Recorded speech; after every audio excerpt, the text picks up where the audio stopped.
সবার সামনে কর্ণ চ্যাটার্জির হাতে টাকা ধরিয়ে দিয়ে অপমান করলো ভূমিকা। হ্যাঁ বন্ধুরা, এমনটাই দেখা যাবে। বিস্তারিত জানতে ভিডিওটিতে লাইক দিয়ে চ্যানেলটি সাবস্ক্রাইব করে শুরু থেকে শেষ অবধি দেখতে থাকো।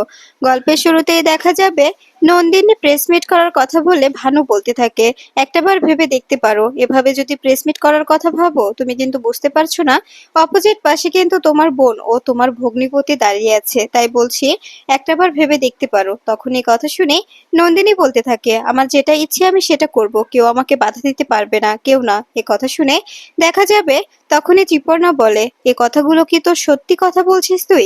তুই কি পারবি সত্যি সত্যি তোটেনের বিরুদ্ধে গিয়ে কোনো কাজ করতে?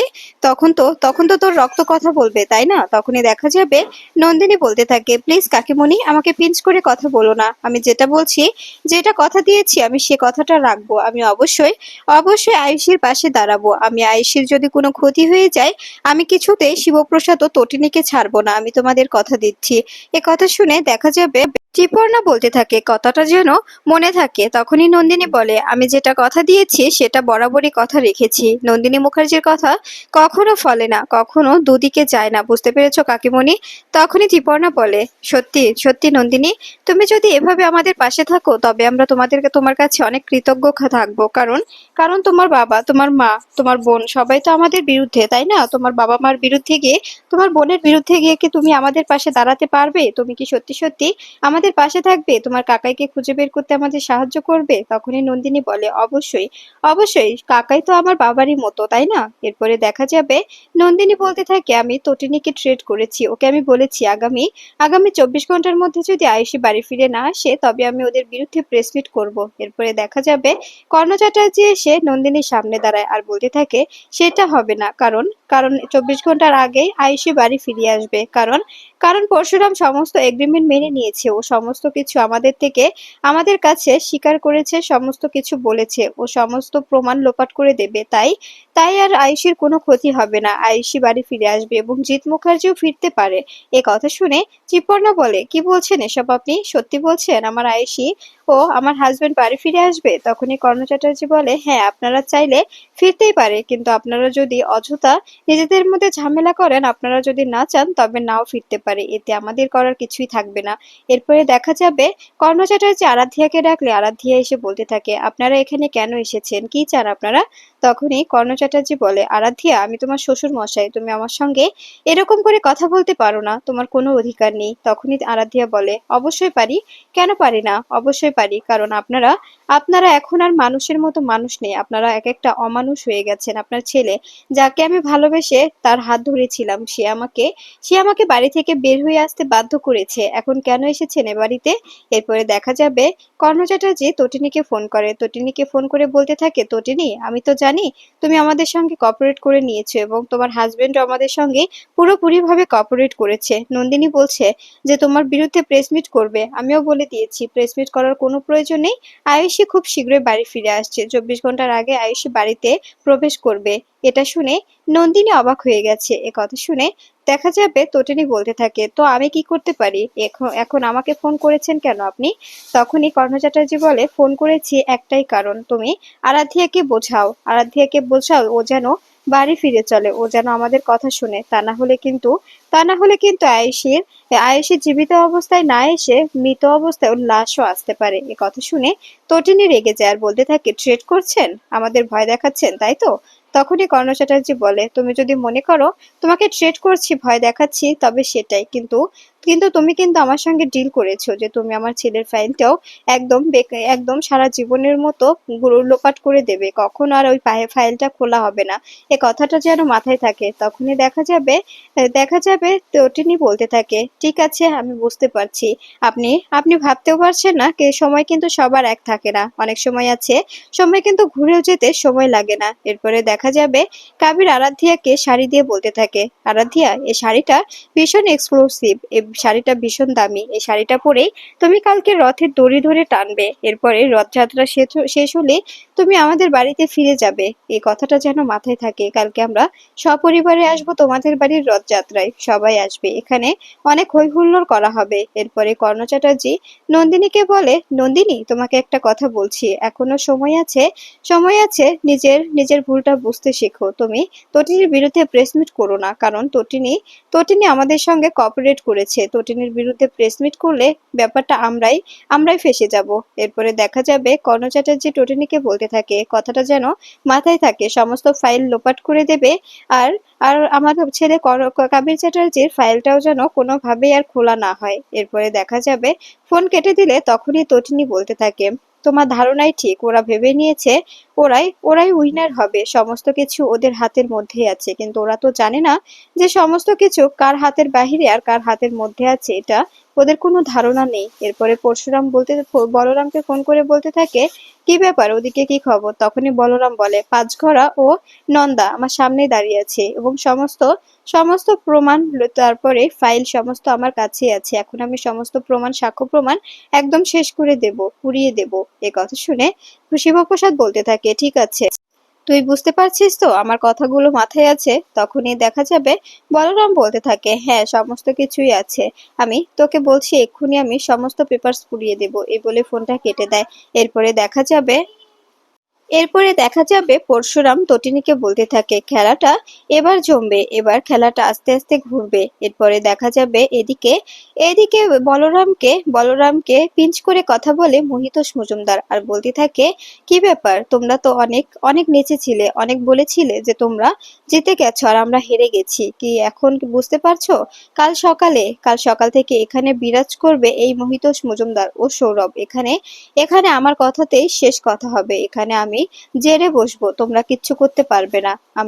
আমাদের বিরুদ্ধে তোমরা অনেক চক্রান্ত করেছিলে, তাই তো, অনেক প্রমাণ জোগাড় করেছিলে, কিছুই করতে পারবে না। এরপরে দেখা যাবে মহিতোষ মজুমদার কর্ণ চ্যাটার্জিকে ফোন করে আর বলতে থাকে, আপনার কথা মতোই প্ল্যান চলছে, আপনার কথা মতোই কাজগুলো হচ্ছে, এক্ষুনি বলরাম সমস্ত পেপারস নিয়ে গিয়ে পুড়িয়ে দেবে, আর সমস্ত পেপারস পুরানো ছবি আপনার কাছে পাঠাতে আমি ওকে বলে দেব, আপনার কাছে সমস্ত ছবিগুলো পাঠিয়ে দেবে, চিন্তা করবেন না। এ কথা শুনে দেখা যাবে তখন মহিতোষ মজুমদারের কথা শুনে কর্ণ চ্যাটার্জি বলে, ঠিক আছে, সমস্ত পেপারস পুরার ভিডিওগুলো আমার চাই, আমি দেখতে চাই, কারণ আমি ওদেরকে বিশ্বাস করতে পারি না, ওরা তো নিমিষের মধ্যে রং পড়তে ফেলে। এরপরে দেখা যাবে সৌরভ সেখানে এসে বলতে থাকে, কি মায়া, তোমরা তো অনেকবার বেড়েছিলে তাই না এবার? আর স্যার, আপনি আপনি সত্যি খেলাটা যে এভাবে ঘুরিয়ে দেবেন ভাবতেও পারিনি। তখনই মহিতোষ মজুমদার বলতে থাকে, একদম ঠিক বলেছো, একদম ঠিক বলেছো সৌরভ, খেলাটা যদি নাই ঘোরাতাম তবে তো আমরা নিজেরাই বিপদে পড়ে যেতাম, তাই না? এরপরে দেখা যাবে এদিকে এদিকে প্রাচী, ভূমিকা ও দীপালি বাড়ি ফিরে দেখতে পাই কর্ণ চ্যাটার্জি সবার সঙ্গে কথা বলছে। কর্ণ চ্যাটার্জি দীপালিকে বলছে কফি দেওয়ার কথা। তখনই তখনই দেখা যাবে ভূমিকা কর্ণ চ্যাটার্জির সামনে এসে দাঁড়ায়। সেখানে এসে 500 টাকার একটি নোট দেখিয়ে কর্ণ চ্যাটার্জিকে বলতে থাকে, এই টাকাটা রাখুন, এই টাকাটা রেখে দিন। এ কথা শুনে কর্ণ চ্যাটার্জি অবাক হয়ে যায় আর বলতে থাকে, এই টাকা দিয়ে আমি কি করব, তুমি আমাকে কেন টাকা দিচ্ছ? তখনই ভূমিকা কর্ণ চ্যাটার্জির হাতটা নিয়ে হাতের মধ্যে টাকা গুঁজে দিয়ে বলতে থাকে, এই টাকাটা দিয়ে এই যে যাওয়ার পথে রাস্তায় কোনো টং দোকান দেখে সেখান থেকে 1 কাপ কফি খেয়ে নেবেন, কারণ আপনার এটার খুব প্রয়োজন, আপনার বিপিটা ঠিক রাখার জন্য কফির খুব প্রয়োজন, বুঝতে পেরেছেন? কিন্তু আমাদের বাড়িতে আপনার ছেলে আমাদের বাড়ির মেয়ের সঙ্গে যে আচরণ করেছে, আপনারা যে আচরণ করেছেন, এরপরে আমাদের বাড়ি থেকে আপনারা কোনো কফি চা পাবেন না, আমাদের বাড়ি থেকে আপনাদের জন্য কোনো রকম কোনো কফি বানানো হবে না, এই কথাটা মাথায় রাখবেন। এ কথা শুনে দেখা যাবে কর্ণ চ্যাটার্জি বলতে থাকে, তুমি কিন্তু আমাকে অপমান করছো ভূমিকা, তোমার কথাগুলো সত্যি অনেক অনেক ধারালো হয়ে যাচ্ছে, তুমি বুঝতে পারছো না তুমি কার সঙ্গে কথা বলছো। তখনই ভূমিকা বলে, আমি জানি আমি আমি কার সঙ্গে কথা বলছি, আমাকে বোঝাতে হবে না, কিন্তু কিন্তু আপনি ভুলে যাচ্ছেন যে আপনি কার সঙ্গে কথা বলছেন। আপনি এখানে দাঁড়িয়ে আমাদের বাড়িতে দাঁড়িয়ে আমাদের বাড়ির মেয়েদেরকে ট্রিট করছেন, আপনার লজ্জা করছে না? ও না আপনার পুত্রবধূ, তারপরে ওকে কিভাবে কিভাবে ভয় দেখাতে পারেন আপনি? ওর দিদিকে মারার ভয় দেখাচ্ছেন আপনি? আপনাকে দেখে আমার সত্যি করুণা হচ্ছে, আপনার মতো লোক যেন এই পৃথিবীতে আর না জন্মায়। আর তখনই কাবির বলে, আপনি মুখ সামলে কথা বলুন। তখনই প্রাচী বলে, কেন মুখ সামলে কথা বলবে? বৌমনি যা বলছে একদম ঠিক বলছে, একদম ঠিক বলছে। তোমরা বুঝতে পারছো না, তোমরা ভেবেছো যে খেলাটা একদম একদম আপনারা মাথায় উঠে গেছেন, কিন্তু নয়। এভাবে এভাবে রয়্যাল বেঙ্গল টাইগারের সঙ্গে জেতা যায় না, কিছুতেই নয়। পরশুরামকে আপনারা চেনেন না, পরশুরাম যে কোন দিক থেকে চাল দেবে আপনাদের কোনো ধারণা নেই। ওকে আপনারা এখনো চিনতে পারেননি, যেটা আমরা চিনতে পেরেছি। এরপরে প্রার্থনা এসে বলতে থাকে, কি ব্যাপার প্রাচী, এত চ্যাটাং চ্যাটাং কথা কেন বলছিস বলতো? এত বড় বড় কথা বলার তো কিছুই নেই। তখনই দেখা যাবে প্রাচী বলতে থাকে, শোন প্রার্থনা, আমাকে বলতে দে। তুই যেমন বলতে পারিস আমিও বলতে পারি, আমারও অধিকার আছে। তখনই দীপালি বলে, প্রার্থনা তুমি ছোট, ছোটর মতো থাকো। তুমি কেন এসবের মধ্যে কথা বলছো আমি তো বুঝতে পারছি না। বড়দের মাঝখানে কথা বলা তো তোমার কোনো রাইট নেই। তুমি কেন বড়দের মাঝখানে কথা বলছো বলতে পারো? তখনই এ কথা শুনে দেখা যাবে প্রার্থনা বলতে থাকে, আমি যা বলছি একদম ঠিক বলছি, আমি তো কোনো ভুল বলিনি। ও তো ছোট, ছোট হয়ে বড়দের সঙ্গে এভাবে কথা কেন বলছে? তখনই দেখা যাবে কর্ণ চ্যাটার্জি দীপালিকে বলতে থাকে, শুনুন আপনারা আপনারা ভুলে যাচ্ছেন যে আপনাদের বাড়ির মেয়েকে আমাদের বাড়িতে দিয়েছেন। তখনই দীপালি বলে, হ্যাঁ দিয়েছিলাম, বাট এখন আর দেব না, কারণ আমাদের মেয়ে আপনাদের বাড়িতে যেতে রাজি নয়। আমাদের মেয়ে নিজে ডিসিশন নিয়েছে আপনাদের বাড়িতে আর কখনোই ফিরবে না। তখনই কর্ণ চ্যাটার্জি বলে, ফিরতে তো ওকে হবেই, অবশ্যই ফিরতে হবে। না ফিরলে যে কি হবে, ওর কপালে যে কি দুঃখ আছে, কি অশেষ দুঃখ আছে ও ভাবতেও পারে না। এদিকে দেখা যাবে বলরাম বাইরে এসে কাগজগুলো পোড়াতে থাকে আর সমস্ত কিছু ভিডিও করতে থাকে মায়া। মায়া ভিডিও করতে থাকে আর বলতে থাকে, আমি আমি বুঝতে পারছি না বস, এসব কি হচ্ছে? সমস্ত কিছু আমাদের হাতের নাগালের বাইরে চলে গেল। এদিকে কর্ণ চ্যাটার্জি বলে, ইতিমধ্যে হয়তোবা প্রমাণ সব লোপাট হয়ে গেছে। প্রমাণ লোপাট হয়ে গেলেই খেলাটা ঘুরে যাবে। বিজিত আসবে আয়েশিকে নিয়ে এই বাড়িতে, সবার সামনে বুক ফুলিয়ে দাঁড়িয়ে থাকবে, সবার সামনে হেঁটে যাবে, কিন্তু কেউ ওর দিকে আঙুল তুলে কথা বলার সুযোগ পাবে না, কারণ সেরকম সুযোগ থাকবে না। ওর বিরুদ্ধে কোনো রকম কোনো প্রমাণ থাকবে না, কিচ্ছু না। আমার ছেলেকে কেউ ক্রিমিনাল বলতে পারবে না, ওদিকে কেউ আঙুল তুলে বলতে পারবে না ও একজন ক্রিমিনাল। এ কথা শুনে দেখা যাবে আরাধ্যা বলতে থাকে, আপনার ছেলেকে তো ক্রিমিনাল আপনি বানিয়েছেন, এখন ক্রিমিনাল কথাটা শুনতে কেন লজ্জা লাগে বলুন তো? ক্রিমিনাল তো আপনি তৈরি করেছেন নিজের হাতে, আপনার ছেলেকে ক্রিমিনাল পরিণত করেছেন। এখন ক্রিমিনাল কথা শুনতে আপনাদের গায়ে জ্বালা পড়ে, তাই তো? গায়ে ফোস্কা পড়ে যায়। এ কথা শুনে কর্ণ চ্যাটার্জি বলে, প্লিজ তুমি কিন্তু এবার বাড়াবাড়ি করছো। আরাধ্যা, তুমি কিন্তু এরকম করে কথা বলতে পারো না, তোমার কোনো অধিকার নেই। তুমি এরকম করে কেন কথা বলছো বলো তো? আমি তোমার শ্বশুর মশাই হই, তুমি কি ভুলে যাচ্ছো?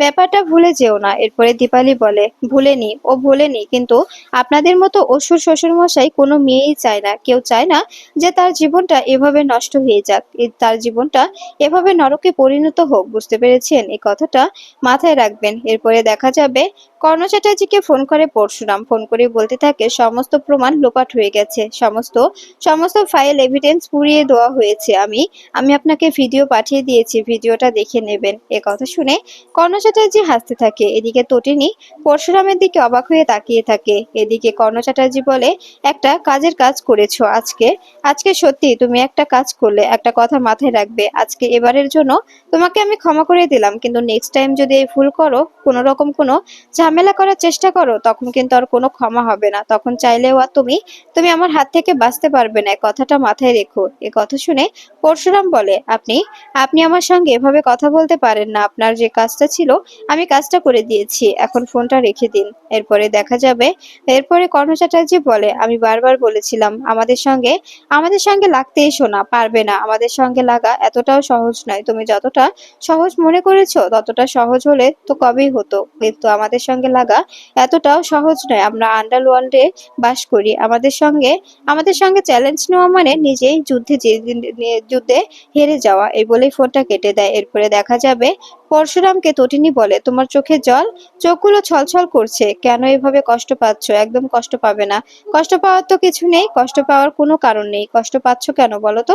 তখনই দেখা যাবে এ কথা শুনে পরশুরাম বলতে থাকে, কই না তো, আমি কষ্ট পাচ্ছি না, কিন্তু কষ্ট পেতে হচ্ছে তটিনী, এত কষ্ট করে সমস্ত কিছু গুছিয়েছিলাম। তখনই তটিনী বলে, সবটা ঠিক হয়ে যাবে, হয়তোবা এখন সময় ওদের, কিন্তু সময় আমাদেরও আসবে, তাই তো? কখনো কখনো নিরাশ হবে না, কখনো নিরাশ হবে না।